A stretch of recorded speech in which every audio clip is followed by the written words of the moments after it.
Meanwhile, we start off here, and Mokuba is getting right down to trying to translate the last part of the Winged Dragon of Ra, but he can't because ancient Egyptian. I swear, that's always a roadblock for stuff like these in this series. And apparently, Kaiba is shocked that he could read the Egyptian text on the card, even though he has never once studied or tried to learn how to read ancient Egyptian. Never once in his life because, shenanigans and his past life.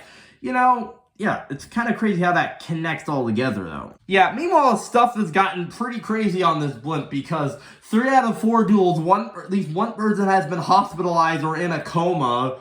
And yeah, not really Marik's fault. Not really the first duel, though. It's more like kind of the two in the middle, and that's pretty much it. But yeah, kind of mostly Marik. Yeah, this episode's all about like, hey, why is Marik so evil? Well, here's a backstory we get to talk about. And Joey's like, we're gonna get that revenge against Marik. Oh, don't worry, Joey, but we'll have to wait until like halfway through season 3. We'll get to that part on why the heck I said that. Don't worry. Yeah, Marik lived in I guess, ruins, I assume? Somewhere in ancient Egypt? I don't know. It's not the greatest living space, but could be worse. Yeah, also back then when Marik was a kid, his family also kept watch over the Millennium Necklace and the Millennium Rod. Because, they're tomb keepers. They're basically waiting until the Pharaoh returns. But apparently I think they missed it by, like, maybe a year or something because Duelist Kingdom. I don't know. Oh yeah, also because Marik was the firstborn, not Odion. Even though Odion's order, Odion isn't technically, like, his actual brother. But technically, because, Marik's actually the firstborn one, he has to have this awesome tattoo that only the Pharaoh can read because ancient Egyptian. It's also because Marik has been pretty much, living under here for, like, it's basically his entire life. There's not that much to do except sleep, read ancient Egyptian, and sleep. Yeah, there's nothing much to do under here. You're underground for like most of your life. There's not going to be that much interesting things to do. And basically, Marik, wants to go to the outside world because, yeah, like I said, being underground your entire life is pretty boring. Yeah, that's all I got to say about that. They say 1 hour, but by the time that 1 hour is up, you're still in the desert because you're in Egypt. Because a good amount of it is just desert. It's just sand. Yeah, and apparently this is his first time seeing the light of the outside world. Wouldn't that absolutely just destroy or like, my eyes? Because, if you're dark for a while and then you see light, you're just like, you gotta close your eyes. But I feel like he'd be like, really closing his eyes because it's the first time he's seen the goddamn sun in the sky. Alright, when Marik's been living nothing but underground for his entire life, of course he wants to frolic and see what's happening. He's never seen the outside world, so of course he's gonna be interesting and literally, oh my god, it's a rag! I always wanted the rags. Yugioh Bridge made that scene seem way too more funnier for his own good. Oh yeah, ancient Egyptian. It's just in this random bazaar in the middle of the desert, who knows where, and it's just a random, like, magazine on a motorcycle. I guess. Yeah, of course, Marik's never seen anything. And he's never seen anything. So what else? It's like pretty boring. Have you ever been underground for like your entire... It would be pretty boring. Sorry, this isn't the movie Top Gun. It's the ripoff, Down Gun.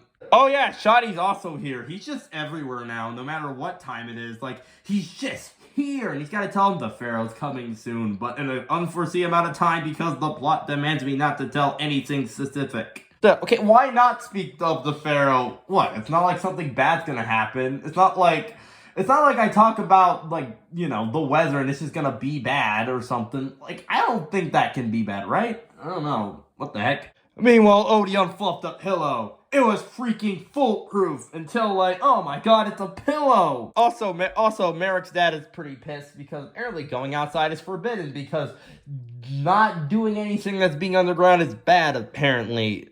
Now, Marik's evil half is taken over because it's evil, and now he wants to do a lot of that. Because apparently going outside did that? Nah, probably... Does that? I don't know, actually. Meanwhile, with the shadow magic, or the power of the Millennium Rod, Marik does this. Throw his father against the wall with the Force, I think. And also, he does this to his sister, too, because he's evil, and now he will stop at nothing to get the power of the Pharaoh. Because apparently, ever since he heard the Pharaoh's name, he's like, I have to get the power! And also, in the Japanese sub of the episode, instead of just sending his father's soul to the Shadow Realm, Marik, in the Japanese sub, the Millennium Rod has another feature, a hidden dagger. So in the Japanese sub, Marik killed his father with that, instead of in the English dub sending it to the Shadow Realm. But this is the 4K's universe.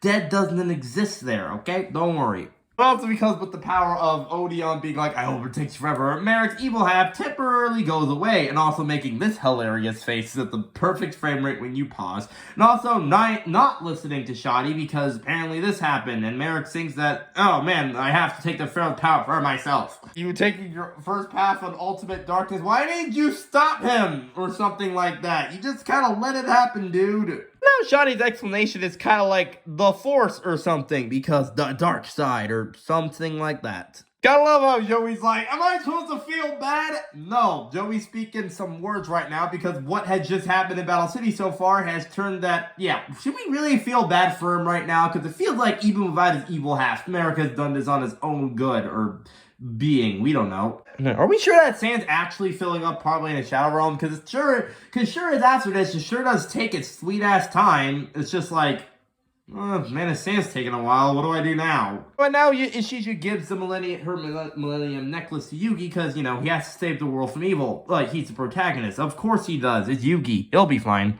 Also, good Marik is taken over Tan's body so he can do some kind of evil, or is it Bakura? I don't know. It's not that important right now. Don't worry. Yugi and Yami, at the time, have a good pep talk, and if they can beat Marik, they can save the world, essentially. And yep, that's where we're gonna end it. Sorry, this camera just didn't really want to focus right now. Sorry. Marik's backstory feels like a necessary episode to explain why the heck Marik's evil for the most part, essentially. It's pretty good, except for the fact that, yes, 4Kids likes to make dying or something like that feel less impactful. I don't know. I'll see you next time for more Yu-Gi-Oh! Subscribe, like, see ya!